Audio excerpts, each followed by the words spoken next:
Sorry. Okay, all right. But I was Is he going to do any national Canadian interviews while he's in the capital city? Because CNN and BBC have had their chance. Any idea? Do the Liberals know if they're candidates? I knew you were going to do this, David. I can list all the places. I mean, if you're living through I cannot afford my life, do you trust a central banker to make this decision for you? Probably not. I don't think he understands what I'm going through. I don't think he understands what it's like to have a hard time making ends meet, to, I can't pay my mortgage, I can't find my rent. But if he needed to be here, needed to be here, he would be here. No, right? when he does it, it's strategic, the Liberals tell me, but when Poilievre does it, it's offensive, apparently. Right.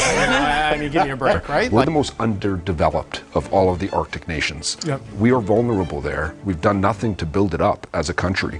And he's pointing it out, and these Americans are talking about it. And now you talk about Trump doing it, he's giving life to all of these other American folks who are looking at these targets. And it's going to become a part of their belief system now that they can go take this. At the Canada-U.S. summit, Trudeau said this to a room full of business leaders moments after media were being ushered out of the room.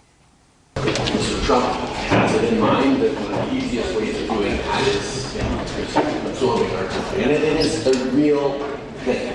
In my conversation with him. Okay, about an hour later, two of Trudeau's senior ministers appear before reporters, and they emphasize the threat Canada faces. Canada is free. Canada is sovereign. Canada will choose its own destiny. Thank you very much. There will be no messing with the 49th parallel, period. The message I want to send to Canadians is this country is strong. Don't screw with us. We will come out ahead. So all of this heightened tension appears to also be causing a mood swing amongst voters. Here's a snapshot of different polls. Now, ECOS has reported the most dramatic shift, putting the Liberals nationally just 3 points behind the Conservatives. That is a surge not seen anywhere else. Last month, Abacus data still had the Conservatives ahead of the Liberals nationally by 21 points. Then Leger had it at 18, Nanos at 16, and this week, Ipsos has the Conservative lead at just 13. It all still points to a solid Conservative win, but is that lead still solid? Reported earlier that in that conversation, they had two conversations on Monday, the day of the pause. And between the first one and the second one, a senior U.S. official called the Canadian government and said Trump may start threatening treaties. And then when they had their later call, which was around 3 o'clock, Trump opened the conversation by saying, Justin, I've been reading the 1908 treaty, which is an agreement between the United Kingdom and the U.S. to draw, map, and maintain the border between Canada and the U.S., and he said it was very interesting, and it was seen as an attempt to destabilize and sort of mess with the negotiations. Now, what does it say that Trudeau is telling a room full of people about how serious he views the president, and things like this are happening in the phone calls between the two continental leaders? On Wednesday, I ran into an official, a high-ranking official, nonpartisan, and they said something to me about that they had heard about the call with President Trump, the Prime Minister, and they used terms that were, kind of that we use a lot lately to describe President Trump and his actions. And I kind of shrugged, yeah, it's a day that ends in Y. But they left me with the impression that there was something else here, that there was something a bit more significant that kind of perhaps was at a different level. After you reported that detail, I had to look up that treaty. I think it's signed so by. Did I. on behalf of Canada, I think it's signed by Edward VII.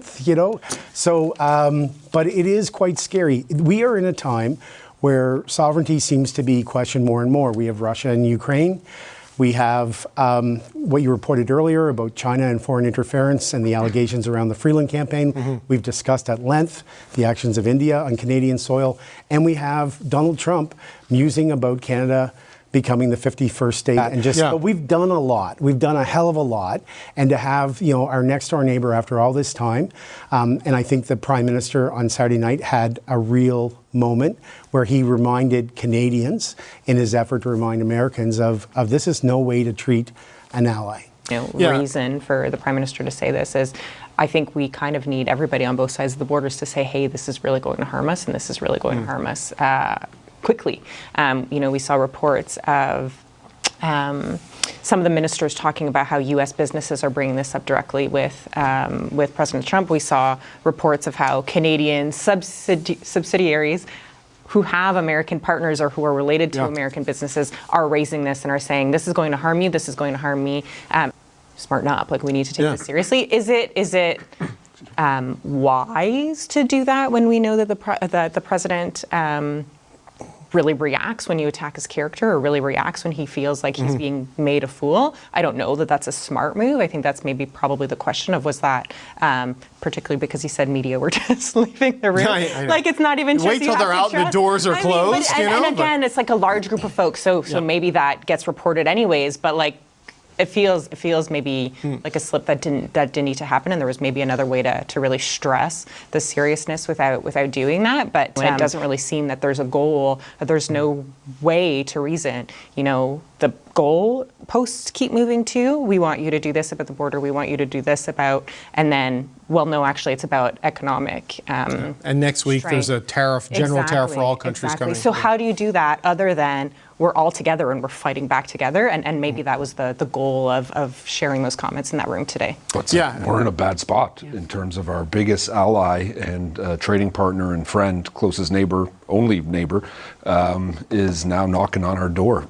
We've been kind of isolated from a lot of world issues in terms of a lot of border issues, because we've had one really successful I know we have Denmark in a sense, but there are we've had this great relationship for so long, and we were not prepared for this, and this is a complete mental change for our country to deal with this. And we saw Steve Bannon this week, who is a former Trump advisor and now a top podcaster. I think The War Game is his podcast, talking about the Arctic and how it's a soft underbelly of Canada defense, where the Arctic is a changing world. There's all of these countries, Russia, who is I would say an enemy of ours, Norway, the US is up there with Alaska, and Greenland and Denmark are there. We're the most underdeveloped of all of the Arctic nations.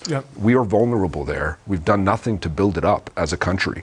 And he's pointing it out, and these Americans are talking about it. And now you talk about Trump doing it, he's giving life to all of these other American folks who are looking at these targets, and it's going to become a part of their belief system now that they can go take this. There is. Do you think people think it's going to be Mark Carney, though, based on his front runner status? I don't think people know who Mark Carney is, or what's. I know we in the bubble think Mark Carney's got this locked. I don't think anyone's really thinking outside of that, and I don't think people know who he is. They know he's the former Bank of Canada governor and Bank of England, and that sounds interesting, and I think that opens the door, and that's why. It sounds serious. There's an option that seems that it could be possible with the Prime Minister, with Justin Trudeau. It did not seem possible. So I think the opening of doors, that there is potentially a path for the Liberals, probably gives them a bump. I think the world in which we live in right now, though, is very much dominated by everything that President Trump is saying. And if the ballot box question ends up being, who do you trust to take on this guy, I can appreciate why people think, Mark Carney, to your point, central banker, serious guy. And some of the criticism that we've seen against Pierre Poilievre of not necessarily statesman-like, not necessarily steady hand, somebody that you trust on the world stage, if that's the question, maybe organically folks will see that. But I think it's up to the opposition parties to define exactly who Mark Carney is.